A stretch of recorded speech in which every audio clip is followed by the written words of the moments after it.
फायदा नहीं। जिते गड्डी लभदी है पैंचर ला देना, लभ लभ के पैंचर लाना वा गड्डी नूं।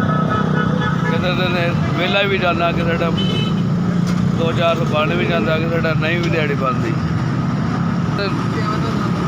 दाल दलिया चलता रहता। एक बच्चा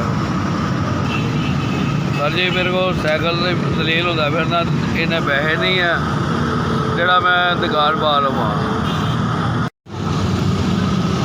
टिक्के टुक्के खा के 300-400 इकट्ठा कर जाना स्वाद शाप। बत्ती का बिल आए कद फलाना आए कद फलानी, टेंशन ही नहीं मुकती। बहुत हालात 300-400 तो बाद इकट्ठा नहीं होता।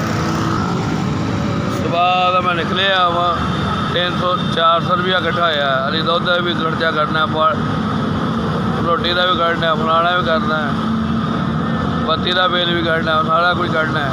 इन्ने हालात माड़े ने, दुकान के जो कोई पैसे नहीं है जो मैं दुकान पा लवां। सर मैनू पैंचर का काम करने आता, साइकिल ही मैं पैंचर पुंचर लाता रहता वा।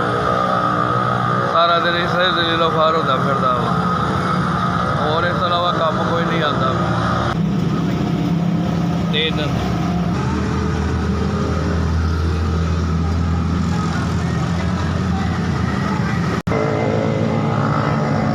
3000 रुपया जिन्हें भी दिता, अल्लाह ताला उन्हें तंदुरुस्ती देवे, अल्लाह ताला उन्हें कारोबार बढ़ावे, तरक्की देवे, अल्लाह ताला तंदुरुस्ती देवे, अल्लाह ताला हिम्मत दे।